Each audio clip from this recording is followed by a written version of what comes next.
Jean chapitre 16, versets 12 à 13. La Bible dit « J'ai encore beaucoup de choses à vous dire, mais vous ne pouvez pas les porter maintenant. Quand le Consolateur sera venu, l'Esprit de vérité, il vous conduira dans toute la vérité.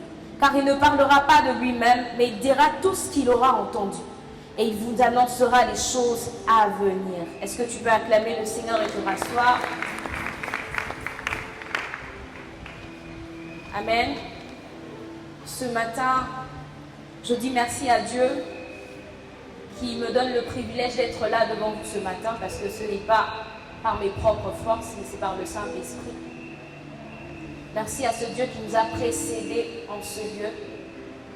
Et merci également à notre président, Papa Jonathan, et à Maman Manda pour la grâce renouvelée. Et à tous les encadrants qui travaillent jour et nuit afin de continuer cette œuvre que Dieu nous a confiée. Merci aussi à toi qui es là ce matin. J'aimerais ce matin que tu puisses me donner ton attention, parce que j'ai quelque chose d'important à te dire ce matin. J'aimerais que tu puisses ouvrir ton cœur dans le but de recevoir ce que le Seigneur attend de toi. La parole de Dieu déclare qu'il a envoyé sa parole, et sa parole les guérit et les fit sortir de la fosse. Chaque fois que la parole de Dieu sort, c'est dans le but de transformer une vie. Alors ce matin, écoute la parole avec attention. Écoute dans le désir de rencontrer Dieu au travers de tout ce qui sera dit. Parce qu'une phrase a la capacité de changer toute ta vie. Le thème de ce matin, c'est le Saint-Esprit.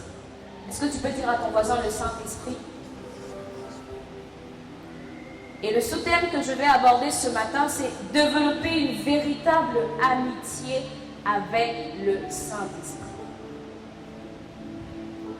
La première des choses que j'aimerais dire ce matin, c'est que généralement on parle de Saint-Esprit, mais on ne connaît pas vraiment qui est le Saint-Esprit. Et ce matin, je vais d'abord répondre à la première question qui est le Saint-Esprit? Qui est le Saint-Esprit? Vous allez vous rendre compte d'une chose, c'est que Jésus, avant que Jésus ne vienne sur la terre, l'ange de l'Éternel est envoyé à Marie pour lui dire « Tu deviendras enceinte. Et l'enfant auquel tu donneras naissance, ce sera le Fils de Dieu. » Mais Marie pose une question, elle dit « Comment cela se fera-t-il » Et c'est là que l'ange lui dit « Le Saint-Esprit viendra sur toi. L'ombre du Tout-Puissant te couvrira. » C'est-à-dire l'ange révèle à Marie que la manière avec laquelle elle devait avoir la sémence de ce fils en elle, c'est par la puissance du Saint-Esprit. C'est-à-dire le Saint-Esprit a été en action pour que Jésus puisse venir dans le monde. Et lorsque Jésus vient dans ce monde, il vient rempli, portant en lui le Saint-Esprit. Et c'est d'ailleurs la différence entre lui et les autres prophètes.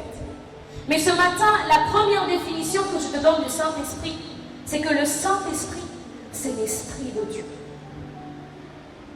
Le Saint-Esprit, c'est l'Esprit de Dieu. Genèse chapitre 1, la Bible dit que l'Esprit de Dieu se mouvait au-dessus des eaux. Il était en train de se mouvoir à la création. C'est-à-dire qu'il a assisté à la création. Il était là. Lorsque Dieu dit que la lumière soit, le Saint-Esprit était là. Lorsque Dieu décide qu'il y ait des animaux, le Saint-Esprit était là.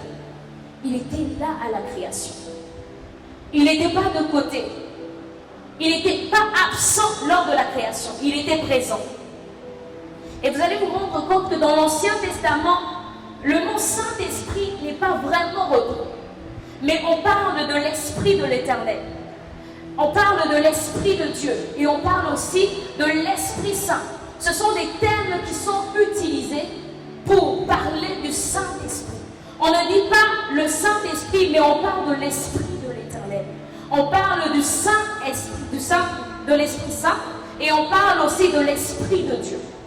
Toutefois que vous verrez dans l'Ancien Testament mentionner l'Esprit de l'Éternel, en réalité il s'agit du Saint-Esprit. Parce qu'il était déjà là. Il n'a pas existé lorsque le Nouveau Testament est venu, non. Il était déjà présent, en train de se manifester. Rappelez-vous que l'Esprit de Dieu se mouvait au-dessus des eaux. Il a participé à la création. Et même lorsque Dieu dit « faisons l'homme à notre image et selon notre ressemblance », on voit ici que le Saint, on est en train de parler du Saint-Esprit, du Père, du Fils et du Saint-Esprit, qui se disent « faisons l'homme à notre image et selon notre ressemblance ». C'est là que nous introduisons, s'il vous plaît, la notion de la Trinité. Le mot Trinité n'existe pas clairement dans la Bible, ce n'est pas écrit Trinité dans la Bible, mais dans la parole de Dieu, nous pouvons voir la Trinité. La Bible parle du Père, du Fils et du Saint-Esprit. Et lorsqu'on dit que le Saint-Esprit est la troisième personne de la Trinité, ça ne veut pas dire que le Saint-Esprit est inférieur aux autres personnes. Si je demande qu'il y ait 3 ados devant moi, je décide de compter de la gauche à la droite. À partir de ma gauche, je vais compter 1. Mais ça ne veut pas dire que là où je vais finir vers 3, cette personne est inférieure. Non. Le Saint-Esprit, quand on le présente comme la troisième personne de la Trinité, ça ne veut pas dire qu'il est inférieur au Père, ni qu'il est inférieur au Fils. Le Saint-Esprit est Dieu. Ils ont la même nature. C'est pourquoi Jésus, parlant de lui, dit, il appelle l'autre consolateur. En d'autres termes, il parle d'un autre qui a la même nature que lui. Le Saint-Esprit a la même nature que Jésus. Il a la même nature aussi que Dieu. Et vous allez vous rendre compte que ces 3 personnes, le Père, le Fils et le Saint-Esprit, ont des attributions différentes. Lorsque dans Matthieu chapitre 20, versets 20 à 21, la mère des fils de Zébédée s'approche auprès de Jésus et dit à Jésus, permets que lorsque tu seras dans ta gloire, que mes fils soient assis l'un à ta gauche, l'un à ta droite. Mais Jésus lui dit, tu ne sais pas ce que tu demandes. Je n'ai pas la capacité de répondre à ce sujet de prière. Je n'ai pas la capacité de répondre à ce sujet de prière parce qu'il ne dépend pas de moi, mais il dépend de Dieu le Père. C'est-à-dire Jésus est en train de montrer que le choix de qui sera assis à sa gauche et à sa droite ne dépendait pas de lui, mais dépendait du Père. Et plus tard, vous allez vous rendre compte d'une chose. Lorsque dans Jean chapitre 10, Jésus dit, je donne ma vie. J'ai le pouvoir de la reprendre, mais je décide de la donner. C'est-à-dire ça ne dépendait pas de Dieu, mais c'était la décision de Jésus de donner sa vie. C'était la décision de Jésus de pouvoir offrir sa vie. Jésus décide d'offrir sa vie. Et il dit, j'ai la capacité de la reprendre. Mais il fait le choix de donner sa vie. Le Père ne pouvait pas donner sa vie. Le Père ne pouvait pas mourir à la croix. Mais il fallait que le Fils vienne pour que le Fils meure à la croix. Et lorsque le Fils est là, et quand il doit partir, il dit, il est avantageux pour vous que je m'en aille. Pourquoi? Jésus montre ici que le fait qu'il puisse s'en aller, en réalité, est une bénédiction pour l'Église. Jésus ne pouvait pas être à plusieurs endroits à la fois. Le ministère de Jésus sur la terre était limité dans le temps et dans l'espace. Même s'il avait fait 100 ans sur la terre, vous allez vous rendre compte qu'il ne pouvait pas être à plusieurs endroits à la place. Parce que son ministère était limité dans le temps et dans l'espace. C'est pourquoi lorsqu'il parle, il dit, il est avantageux pour vous que je m'en aille. Il faut que je puisse m'en aller. Pourquoi? Il faut que le consolateur vienne, le Saint-Esprit, celui qui peut être partout au même instant. Celui qui peut être partout au même instant. C'est pourquoi Jésus dit, il faut qu'il vienne.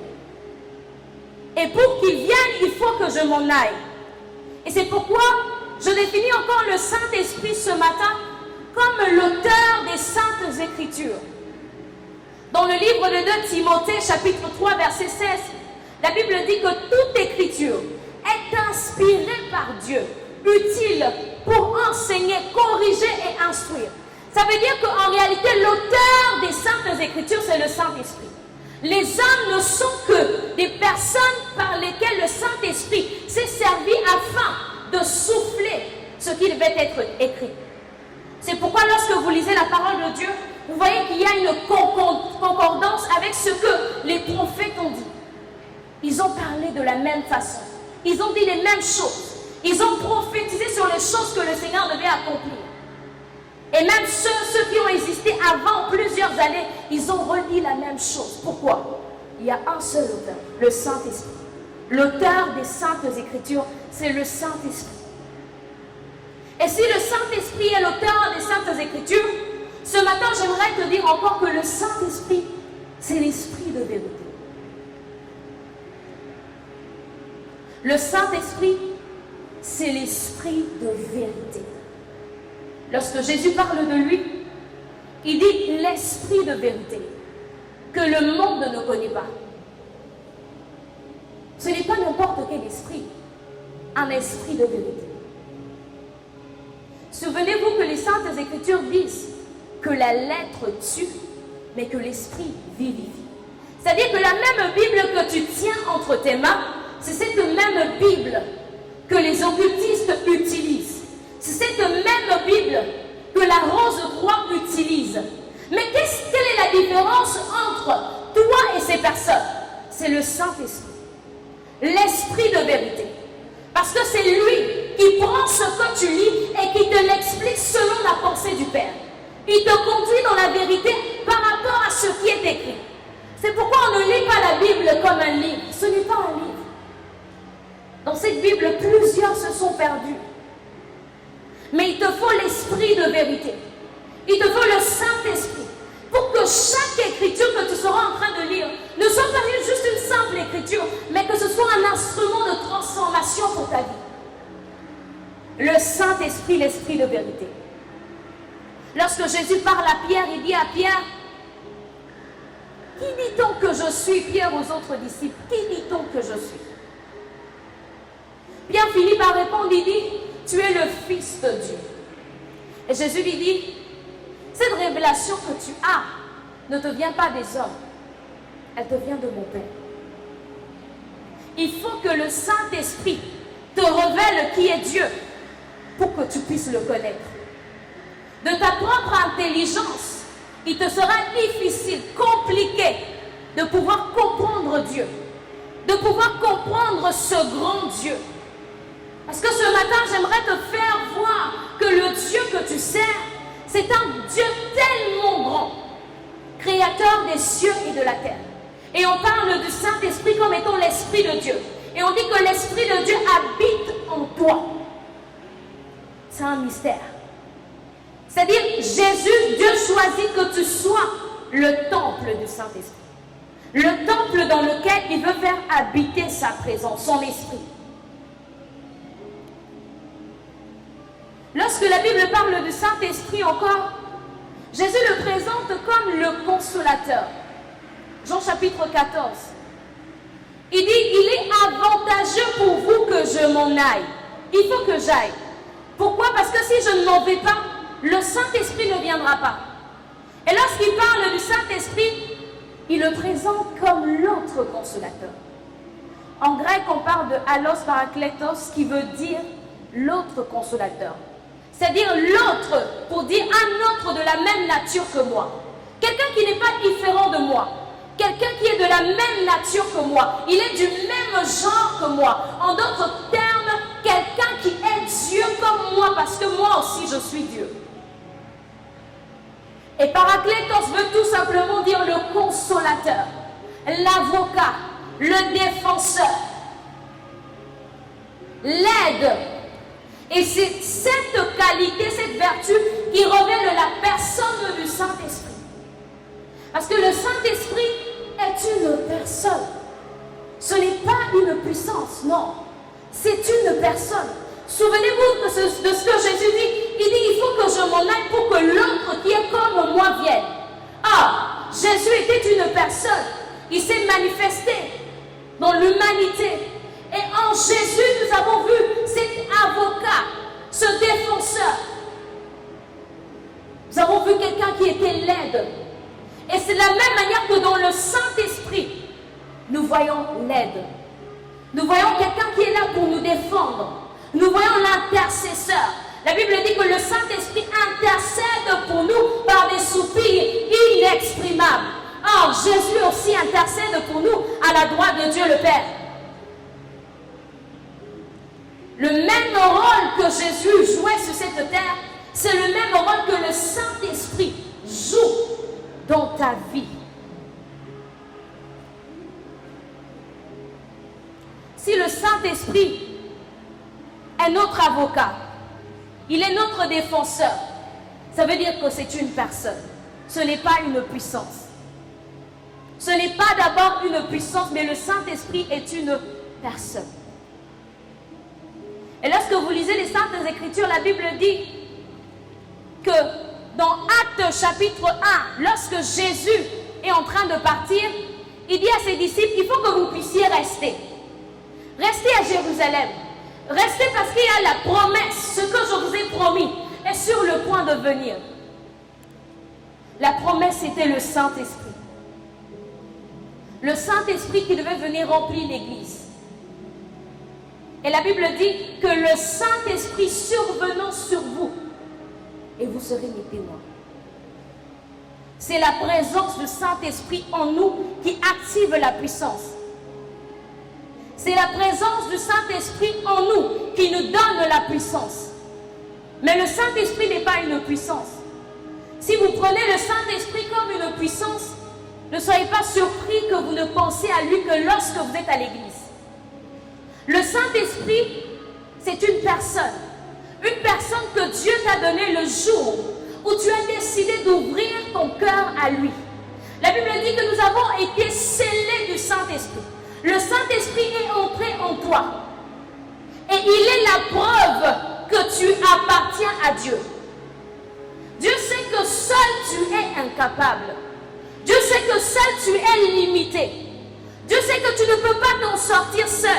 Il est impossible pour toi d'y arriver.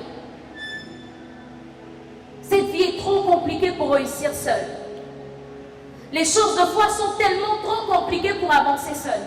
Dieu savait que tu serais dans cette situation difficile. Il savait que tu devais passer par ce type de problème.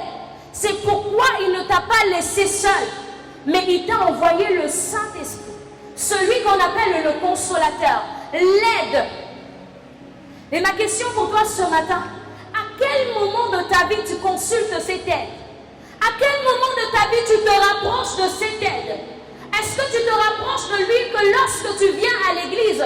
Est-ce que tu le prends juste comme un distributeur de puissance et d'onction? Parce qu'il va au-delà de ça. Le Saint-Esprit, c'est un ami de tous les jours. Une aide qui est présente tous les jours. Une aide qui ne faillit pas. Tes amis peuvent t'abandonner. Ceux qui sont proches de toi peuvent t'oublier. Mais je te présente ce matin un véritable ami. Je l'appelle le faiseur de destinée. Celui-là qui façonne nos vies. La Bible dit que du pauvre, il prend le fumier. Il prend le pauvre du fumier pour le faire asseoir à la table du roi. Il n'y a que l'Esprit de Dieu qui peut faire ce genre de choses. Il n'y a que l'Esprit de Dieu qui peut ramasser un homme dans sa petitesse pour le faire asseoir dans la grandeur. Il n'y a que le Saint-Esprit qui peut prendre quelqu'un qui a été disqualifié pour le qualifier devant les hommes. J'aime ce qui se passe lorsque Dieu envoie Samuel dans la maison d'Isaïe pour aller oindre le nouveau roi. Samuel regarde les frères de David. Il se dit peut-être que c'est celui-ci que l'Éternel a choisi. L'Éternel dit, ne prends pas égard à son apparence, parce que je l'ai rejeté. Dieu ne regarde pas à notre apparence. Il ne regarde pas à la manière avec laquelle nous nous présentons, non. Ce n'est pas ça qui compte pour lui. Ce n'est pas le fait que tu sors d'une famille riche qui compte pour Dieu. Non. Il choisit. Et ceux qu'il choisit, il les établit. C'est un faiseur de destinée. Le Saint-Esprit. Dieu sait que la destinée à laquelle il t'appelle, il est impossible pour toi d'y arriver sans lui. Tu vas essayer. Mais je te rassure que tu vas échouer. Mais je te dis ce matin que si tu essaies avec le Saint-Esprit, tu n'échoueras pas. Non, tu ne peux pas échouer avec lui. Ah, je disais à quelqu'un ce matin, tu ne peux pas échouer avec le Saint-Esprit. Tu ne peux pas. Ce n'est pas possible que tu échoues avec lui. Tu as l'Esprit de Dieu en toi, comment tu vas échouer? Comment tu peux être limité? Comment tu peux te voir petit? Alors que le grand Dieu a décidé de mettre son esprit en toi. L'esprit de puissance. L'esprit qui brise les limites. L'esprit qui nous pousse à nous déployer. La Bible parle des choses que l'œil n'a pas vues. Des choses qui ne sont pas montées dans le cœur de l'homme. Je crois qu'il y a des choses dans cette vie qu'aucun homme n'a encore entendues. Mais que le Saint-Esprit a la capacité de te révéler ces choses.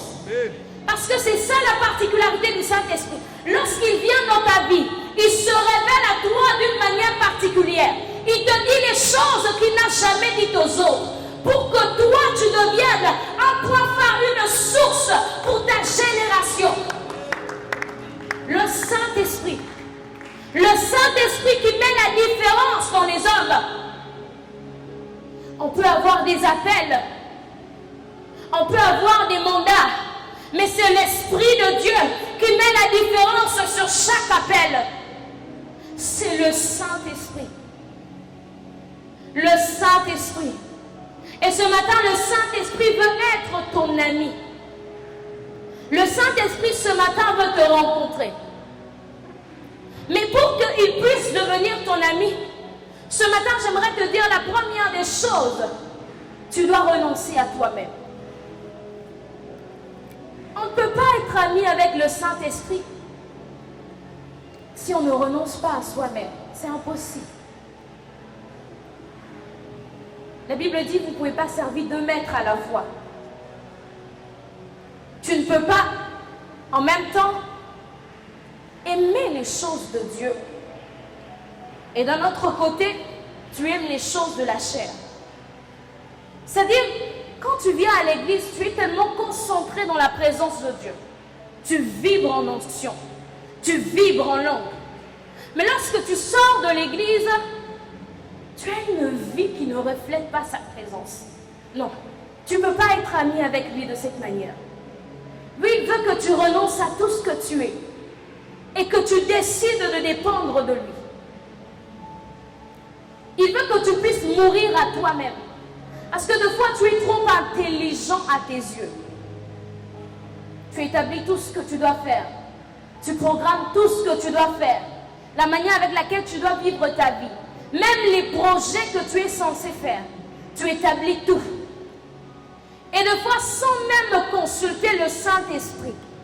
Ma question pour toi, comment tu t'attends à être un ami du Saint-Esprit quand tu ne sais pas l'inclure dans même les projets de ta vie?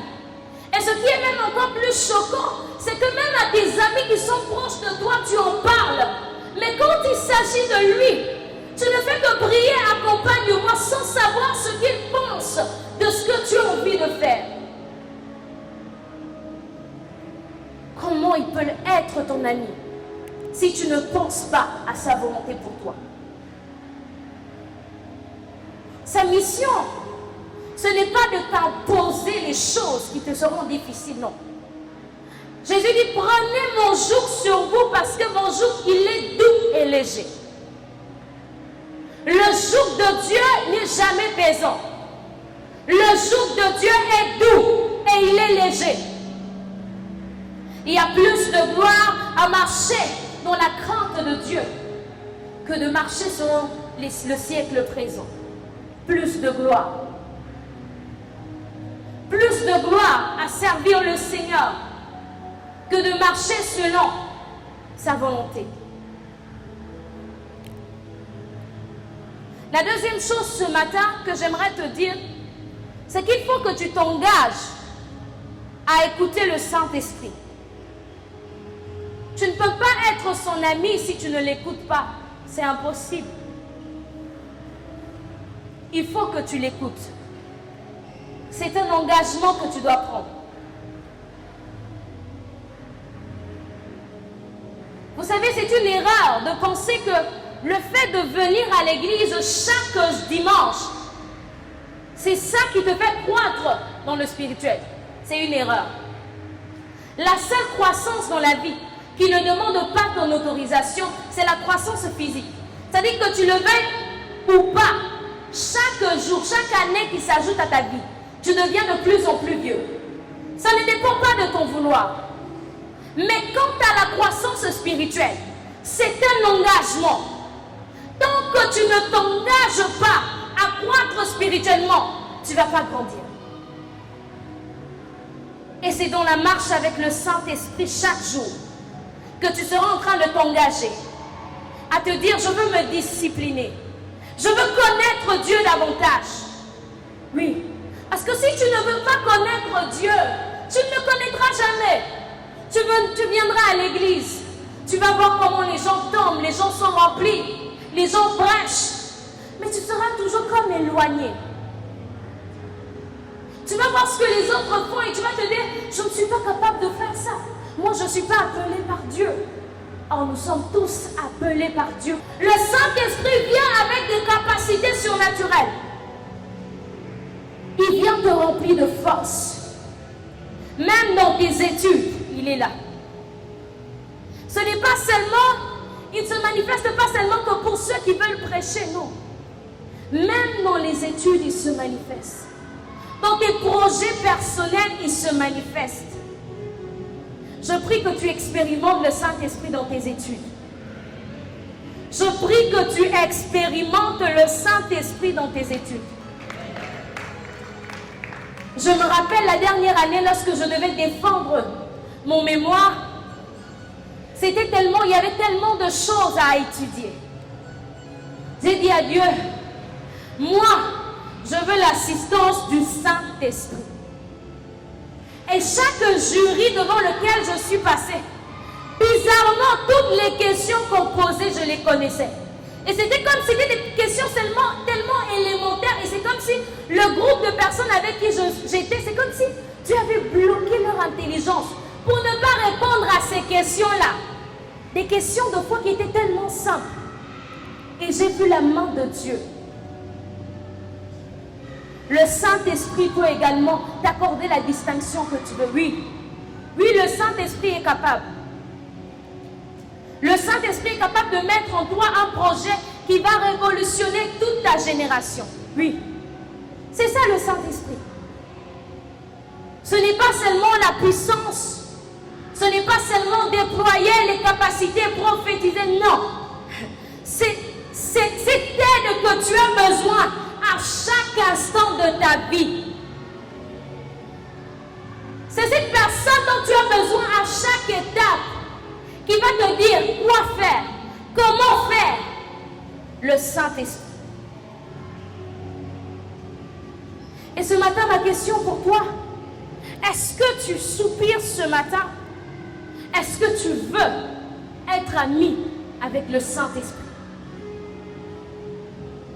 Parce que si tu ne veux pas être ami avec le Saint-Esprit, il ne sera jamais ton ami. Il est déjà en toi. N'allons pas l'appeler encore de venir en toi. Il est déjà en toi. Mais le problème, c'est qu'il est assis quelque part au fond de toi. Il regarde tout ce que tu fais. Il regarde comment tu vis. Et il se dit, est-ce que tu ne peux pas juste m'accorder un peu de ton temps? J'aime ce verset qui dit, si seulement tu étais attentif à ma voix, ton bonheur coulerait comme le miel. C'est-à-dire, deux fois, Dieu n'a besoin que de notre attention. Et le Saint-Esprit est assis en toi. Il regarde. Il se dit, jusqu'à quand? Jusqu'à quand est-ce que cette personne va considérer ma présence? Jusqu'à quand tu vas me donner l'accès? Jusqu'à quand tu me laisseras agir au travers de toi? Jusqu'à quand tu diras, Saint-Esprit, comment on fait? Jusqu'à quand tu diras, Saint-Esprit, où est-ce qu'on va? Jusqu'à quand tu diras, Saint-Esprit, montre-moi le chemin. Il soupire, il attend. Il veut que tu lui dises cela. Il te dit, donne-moi l'accès. Donne-moi la place parce que j'ai des choses à te montrer. J'ai des choses à te révéler. J'ai des choses à te révéler. Ta destinée, je dois te la révéler. Il faut que tu connaisses ta destinée. Mais si tu ne viens pas vers moi, qui te montrera les choses qui sont attachées à ta vie? Qui te montrera les choses que tu portes en toi? Parce que deux fois, quand tu te regardes dans le miroir, tu penses que tu n'es que cette petite personne que tu vois.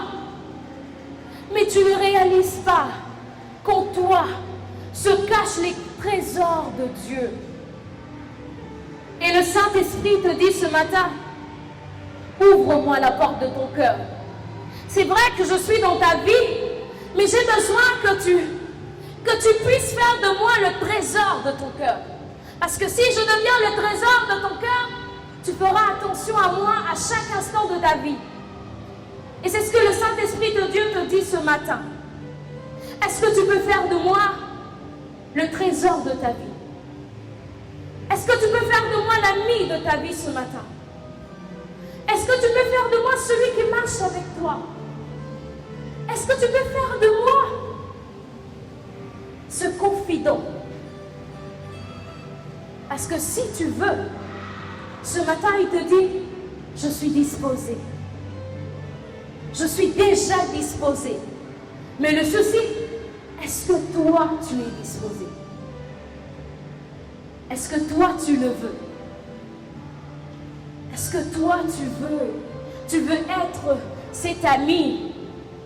Est-ce que toi tu veux que je marche avec toi le matin, à midi et le soir?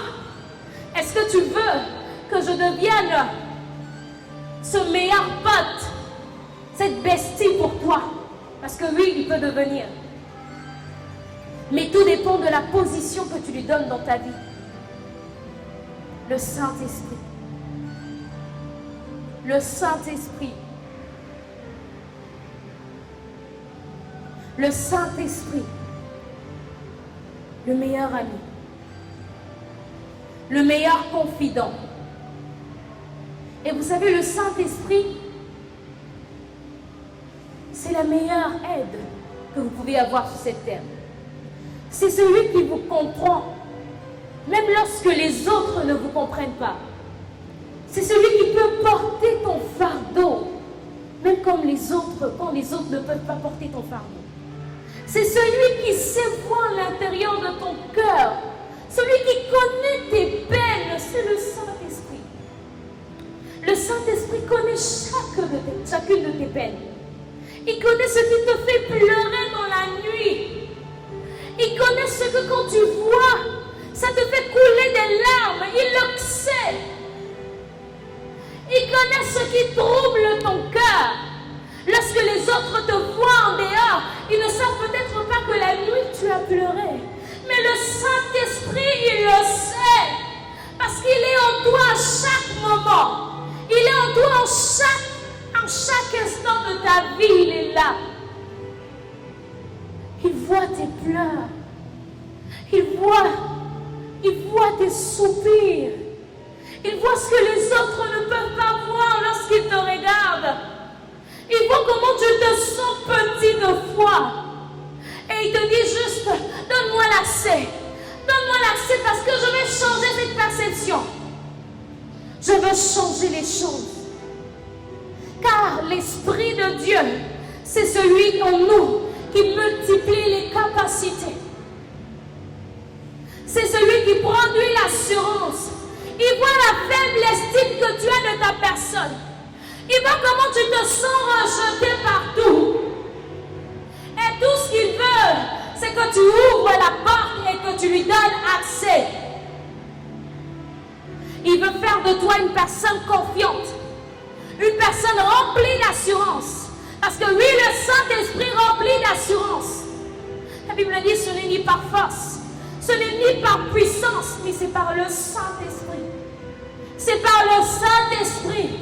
C'est le Saint-Esprit qui capacite, qui te rend capable de pouvoir faire ce à quoi tu ne t'attendais jamais. Tu peux porter les promesses de Dieu et que tu dises à Dieu, Seigneur, comment cela se fera-t-il? Comment je deviendrai cette grande dame? Comment je deviendrai ce grand homme que tu me montres? Parce que oui, lorsque Dieu doit te révéler les choses qu'il a prévues pour toi, des fois ce sont des folies. Des choses que quand tu regardes, tu te dis, mais comment je vais faire pour arriver là? Le problème, ce n'est pas le comment. Parce que le comment ne t'importe pas. Le comment, c'est la dimension de Dieu. Tout ce que le Saint-Esprit a besoin, c'est que tu puisses te rapprocher de lui. Et de lui dire, Seigneur, je veux être comme cette pierre qui était dans la givette, qui était dans le carquois. Je veux être comme cette pierre. Et je veux que par ta main, que tu puisses me lancer. Parce que si toi-même tu te lances, il est possible que tu n'ailles pas très loin. Mais si le Saint-Esprit te lance, je te rassure que tu iras loin. Le Saint-Esprit. Le Saint-Esprit. Celui qui lance, celui qui façonne, le Saint-Esprit. Nul ne peut façonner comme lui. Tes faiblesses, c'est dans sa présence que tu deviens plus fort. C'est dans sa présence que tu deviens plus fort. Il est vrai qu'aujourd'hui tu as des faiblesses.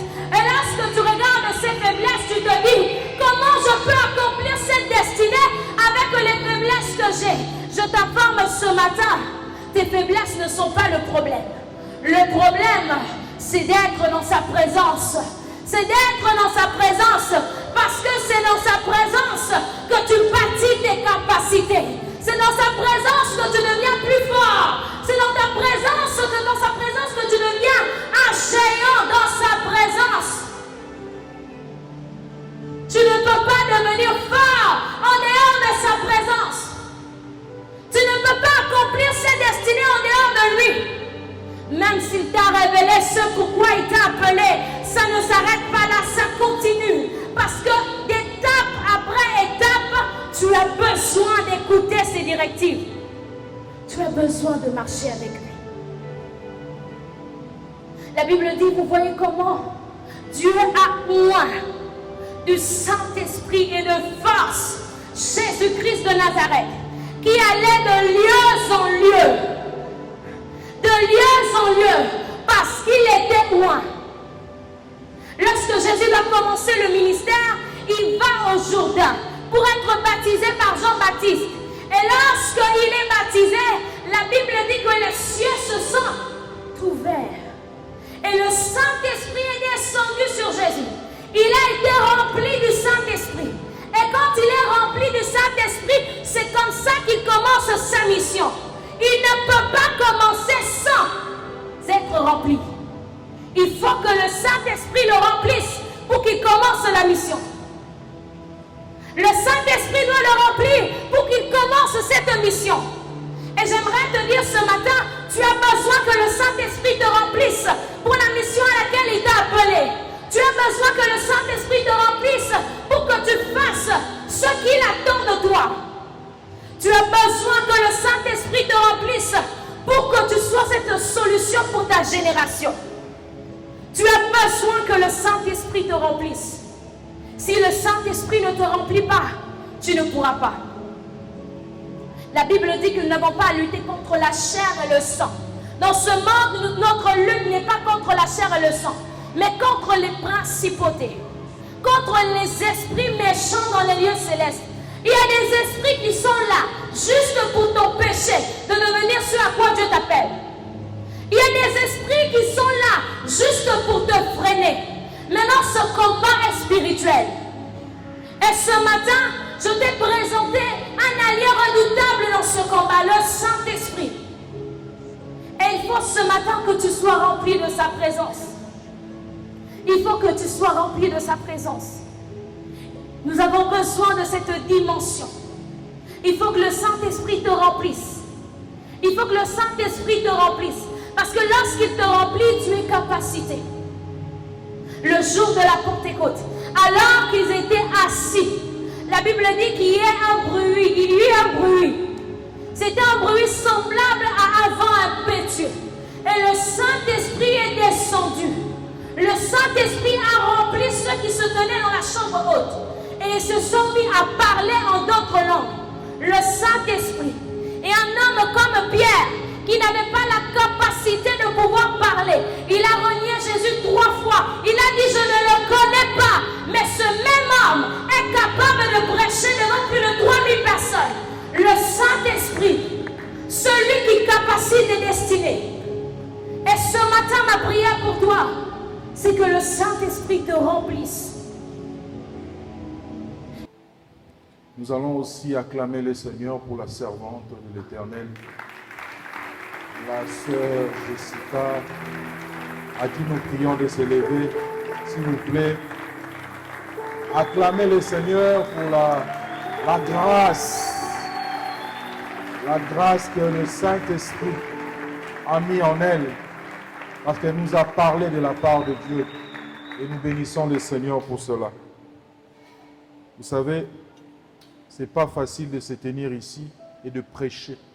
Ce n'est pas facile de prendre la parole et de parler de la part de Dieu. Et quand quelqu'un le fait, il faudrait vraiment, vraiment remercier le Seigneur pour cela. Et sœur Jessica, vous êtes une bénédiction pour nous. Bénédiction pour l'école des ados, bénédiction pour les encadrants, bénédiction pour ces ados qui vous suivent souvent. Et que le Seigneur amène votre ministère plus loin. Mais je vous voyais prêcher à l'évangélisation sur la rue, prêcher dans des quartiers un peu plus loin délimités. Je vous ai vu en train de prêcher alors que tu étais en train d'apporter la parole ici. Moi, je te voyais comme Pierre. C'est le jour de la Pentecôte. Pierre, c'est lui qui avait régné Jésus. Quand il a reçu le Saint-Esprit, il n'était plus le même Pierre. Pierre a prêché une foule de 3000 personnes. Je pense qu'il y avait même plus de 3000, mais ceux qui s'étaient convertis étaient à 3000. Donc, sœur Jessica, merci pour cette parole et que Dieu vous bénisse.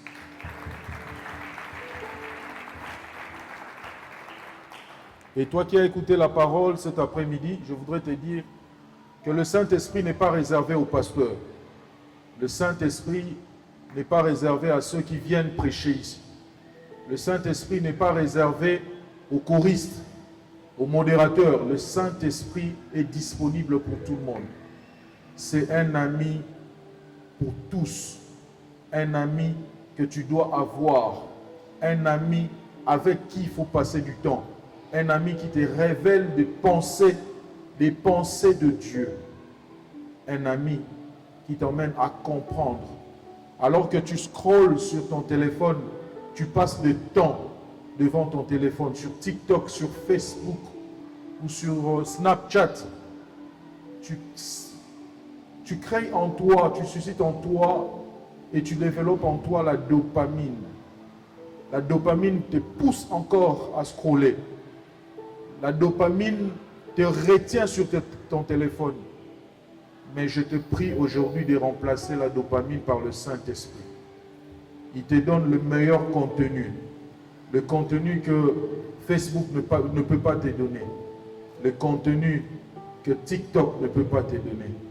Il te donne mieux que ce que les réseaux peuvent te donner. Le Saint-Esprit,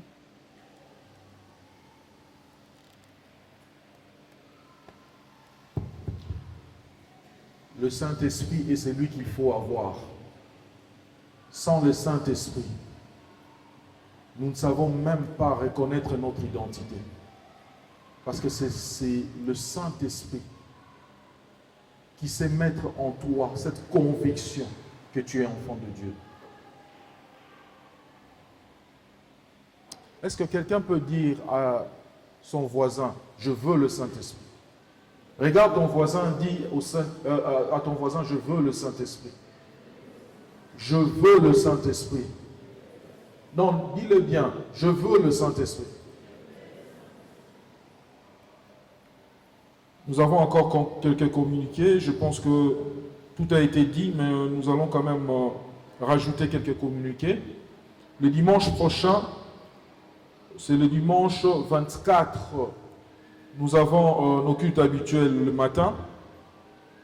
2 cultes à l'église, à la grande église, et notre culte de l'école des ados de 11h30 à 14h.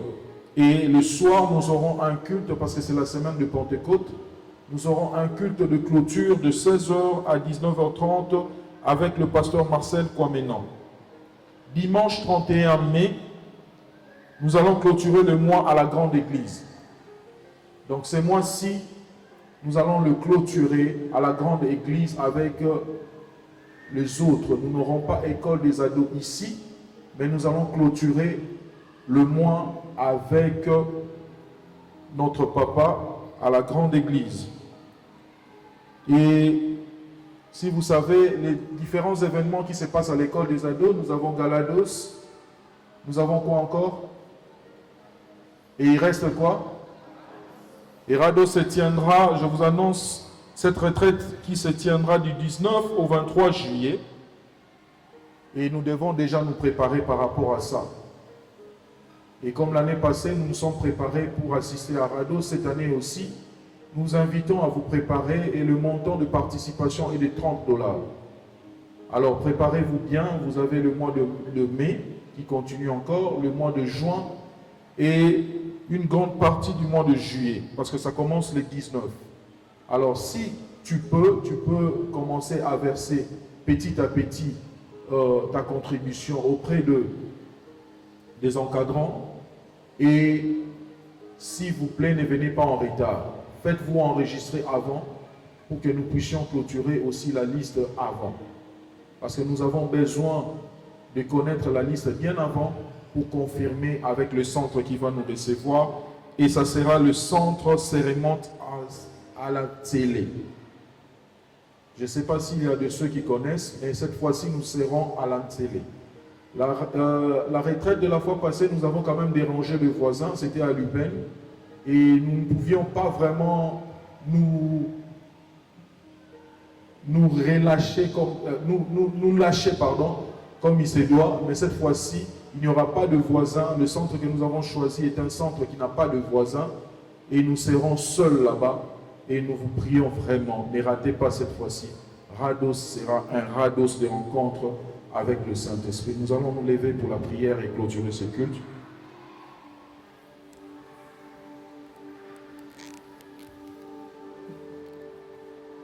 Le moment de clôture de culte n'est pas un moment où c'est précipité de rentrer à la maison. C'est un moment où nous recevons le dépôt que Dieu a réservé pour nous pour la semaine, pour ce jour et pour la semaine. Nous allons demander que ce que nous avons entendu ici demeure dans nos cœurs et que nous puissions avoir la compréhension que le Saint-Esprit veut être avec nous.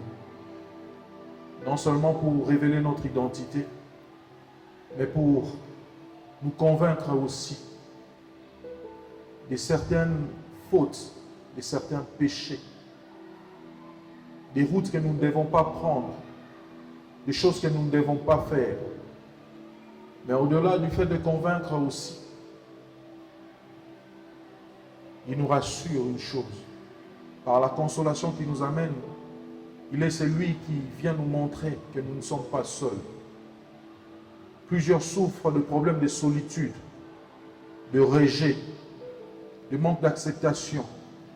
Le Saint-Esprit est celui qui emmène en nous la consolation. Il place en nous cette consolation que nous recherchons auprès des hommes. Elle est souvent limitée, cette consolation. Mais celle qui vient du Saint-Esprit n'est pas limitée. La consolation du Saint-Esprit est une consolation qui nous amène à avoir une nouvelle identité, à plus d'assurance, à plus de conviction et surtout à plus de capacité. Parce que le Saint-Esprit nous réveille de sa puissance. Il est cet ami qui te donne un habit, mais pas seulement un simple habit, mais un habit de puissance. Lèvons nos mains, s'il vous plaît. Tendre Père, nous te bénissons pour ce puissant message. Seigneur Dieu Tout-Puissant, nous sommes rassurés que par ton esprit, nous ne sommes pas seuls. Nous ne combattons pas seuls. Nous ne vivons pas seuls. Tu es avec nous. Tu vis en nous. Et nous voulons, Seigneur Père Dieu Tout-Puissant, te confier cette semaine qui commence. Alors que nous avions l'habitude de les commencer seuls. Ces semaines, Seigneur Père éternel, passées seules, sans le Saint-Esprit, sont finies. Maintenant, il est question de commencer cette semaine avec toi, ô cher Saint-Esprit. C'est toi qui nous révèles la pensée de Dieu, le cœur de Dieu. Tu dis dans Joël, après ces jours-là, je répandrai de mon esprit sur toute chair. Seigneur Père éternel, la tranche d'âge que tu as prévue, de jeunes, tu as prévu la vision. Que chacun de nous ici, en recevant le Saint-Esprit, ait une vision. Se projette dans le futur sur ce qu'il doit être. Seigneur Père Dieu Tout-Puissant, guide-nous, guide nos voies, guide nos pas, afin que nous ne puissions pas prendre le mauvais chemin, mais que nous puissions prendre le chemin que tu as tracé pour nous. Aide-nous, Seigneur Père éternel, à faire ce que tu veux de nous, ta volonté parfaite. Seigneur, nous voulons demeurer près de toi, car il est dit dans ta parole, celui qui demeure sous l'abri du Très-Haut repose à l'ombre du Tout-Puissant. Ne permets pas, Seigneur Père éternel, que nos pensées s'éloignent de toi. Ne permets pas, Seigneur, que nos actions ne reflètent pas l'apport du Saint-Esprit en nous. Père Dieu Tout-Puissant, je te confie ces ados qui certainement iront à l'école, d'autres à l'université. Nous pensons, Seigneur Père éternel, que comme tu l'as fait ces jours-là à la chambre haute, Seigneur, tu le fais avec eux en sortant d'ici. Ils ne sont plus les mêmes, mais ils sont porteurs de feu. Seigneur Père Dieu Tout-Puissant, c'est pour qu'ils aillent faire des nations tes disciples. Seigneur, donne-leur le courage, donne-leur, Seigneur, la capacité de parler de toi, de parler de l'œuvre de la croix, de parler de Jésus-Christ, mort et ressuscité. Seigneur Dieu Tout-Puissant, que leur combat soit tes combats. Seigneur Dieu Tout-Puissant, que leurs limites disparaissent. Les barrières dressées devant eux, Seigneur, tombent. Au nom de Jésus, il n'y a plus de lien de famille. Le seul lien qui existe est le lien avec le Saint-Esprit. Il n'y a plus de combat de famille. La seule réussite, Seigneur, que nous avons déjà reçue à la croix. Et Seigneur, qu'ils soient convaincus de cette réussite, qu'ils soient convaincus de cette victoire par le Saint-Esprit. Enlève la peur de la solitude, enlève la peur du rejet, enlève, Seigneur Père éternel, tout ce qui a longtemps caractérisé leur vie. Père, nous les voulons entre tes mains et nous déclarons, Seigneur, leur vie bénie. Vous êtes bénis, vous êtes bénis. Tout ce que vous faites est béni. Tout ce que vous allez avoir comme vision est béni. La projection de vous-même dans le futur est bénie. Parce que Dieu est avec vous. Allez dans la paix du Seigneur. Amen.